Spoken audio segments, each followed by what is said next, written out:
नमस्ते दोस्तों, मैं योगेंद्र सिंह और आप देख रहे हैं यस न्यूज। जिनको समाज की हिस्ट्री नहीं पता है, मैं बताना चाहता हूं, भारत से जब न्यूमेरिक सिस्टम सबसे पहले गया तो अल जहार थे सबसे पहले, जिन्होंने जाके 1793 में जो सूर्य सिद्धांत था उसका अरबी में ट्रांसलेशन हुआ सिंध हिंद। और हम बता रहे हैं हम किस तरह के को साथ रखते हैं। डॉक्टर कलाम से बड़ा आलिम इस्लाम में साइंसदान नहीं हुआ, और आरिफ मोहम्मद खान साहब जो बिहार के गवर्नर हैं उनसे बड़ा आलिम फाजिल मान आज सियासी जमात में तो नहीं होगा, यह मैं दावे के साथ कह सकता हूं। मगर मैं बताना चाहता हूं सर, उसके बाद उन्होंने एक किताब लिखी, एक सर 10th सेंचुरी के राइटर थे जिन्होंने किताब लिखी, उसका नाम था the compendious book of balancing and completion according to Hindu calculation, जिसको शॉर्ट में अल जब्र कहा गया, और वहां से अलजबरा निकला।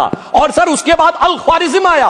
और सर आज मेरे ख्याल से सदन के बहुत से लोगों को नहीं पता होगा, ये जो एल्गोरिथम वर्ड है ये अल ख्वारिज्म से आया हुआ है। एक जमाने में इस्लाम में बैतुल हिकमत था, यानी वो सबसे बड़ा हिकमत का केंद्र था, जब एक से एक लोग होते थे। बहुतों को नहीं पता होगा कि कोलंबस ने जिस नक्शे के थ्रू दुनिया ट्रेवल किया था वो बनाने वाला भी एक था अल इदरीसी।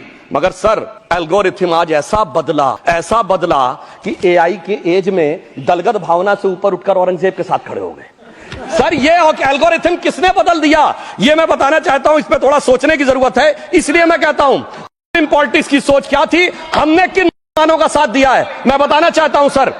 वीर अब्दुल हमीद की शहादत की 50वीं वर्षगांठ 2015 में हुई।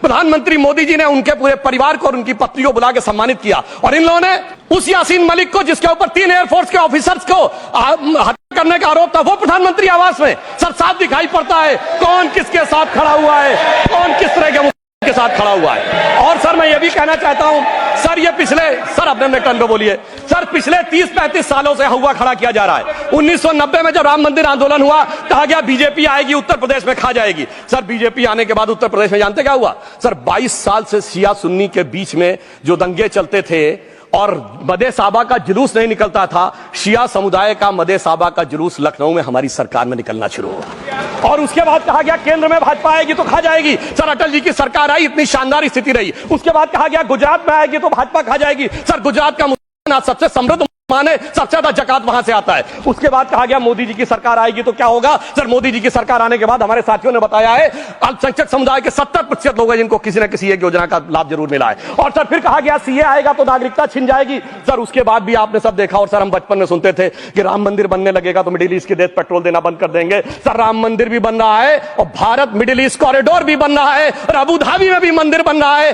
और 4 देशों ने सर्वोच्च नागरिक सम्मान मोदी जी को दिया हुआ है। इसलिए मैं कहना चाहता हूं सर, मर्ज हो तो उसका इलाज किया जा सकता है। जैसे हमारे यहां वैद धन्वंतर माने गए हैं, इस्लामी अकीदे में वैद हकीम लुकमान माने गए, तो कहा गया है उनके लिए कि इसमें क्या रखा है, देखे है जो तू आन के पास, बददुमा वहम की दारू नहीं लुकमान के पास। यानी मर्ज का इलाज है, पर वहम का इलाज तो हकीम लुकमान भी नहीं कर सकते जो आपने पाल कर रखा है। मैं कहना चाहता हूं हम किन की बात करते हैं, आप गंगा जमुनी तहजीब की बात करते हैं। सर दारा शिकोह औरंगजेब का बड़ा भाई था, उसने उपनिषदों का अध्ययन किया, संस्कृत में अनुवाद कराया और नाम रखा सिर्राय अकबर, यानी वर्ड्स ऑफ गॉड। मैंने किसी को दारा शिकोह की जयंती बनाते हुए नहीं देखा। मैं पूछना चाहता हूं बेगम बीबी ताज, उनके घर पे जाते किसी ने सुना।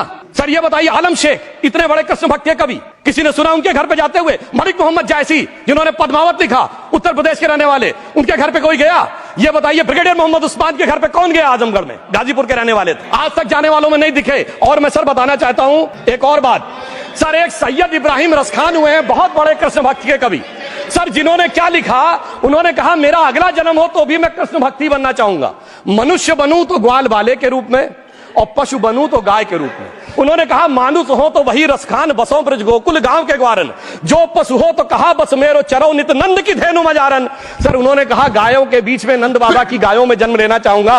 मगर सर आज एक ऐसे नेता आए हैं इस देश में जिनको गायों से बदबू आने लगी है, तो उनके लिए मुझे मेरे मन में भाव आता है सर कि श्री रामचंद्र कह गए सिया से, ऐसा कलयुग आएगा गोपालक श्री यदुवर कुल में एक ऐसा नेता आएगा जिसे बकरे काटने में खुशबू मिलेगी, गौ माता में बदबू पाएगा। मुझे कमेंट करके बताएं, साथ ही चैनल को लाइक शेयर और सब्सक्राइब करना ना भूलें। थैंक यू, धन्यवाद।